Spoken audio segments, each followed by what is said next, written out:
ప్రయాణం అయ్యి వెళ్ళిపోతూ ఉంటే బాబు దిగులు చేయరా అని చెప్పేది. మా బాక్స్లో పెట్టి అడవి వెళ్ళిపోతున్నారు అందరూ. ఇంతగా చాలా ఆలస్యం అన్నమాట. తినడానికి టైం లేక ఆరాటం అందరితో పొలం కలిసి వెళ్ళిపోవాలి. అక్కడ ఏం జరుగుతుందో వచ్చేసి అది చూడాలి. అందరూ చూస్తున్నారు కదా, నేను కూడా వెళ్తానని ఆ చిన్నవాడు అడిగితే వెళ్ళక అక్కడ రొట్టెలను చాకులను పెట్టినట్టు.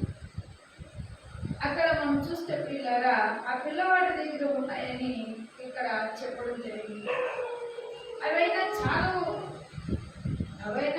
చాలా ఇంతమందికి అవి ఏం సరిపోతాయి అని ఒక మాట సెలవిచ్చారు. అవి ఏమాత్రము ఆయనతో అనగా యేసు జనులు కూర్చోబెట్టమని చెప్పారు. ఆ చోట చాలా పచ్చిగా ఉండేది కనుక లెక్కకు మించి 5,000 మంది పురుషులు కూర్చొని ఉండేది. యేసు ఆ రొట్టెలు పట్టుకొని కృతజ్ఞతలు చెల్లించి కూర్చున్న వారిని వడ్డించును. హల్లెలూయా హల్లెలూయా. 5,000 జనానికి 5 రొట్టెలు 2 చిన్న చేపలు. ఇవి ఆకాశం వైపు దేవుడు కృతజ్ఞతలు చెల్లించాడు.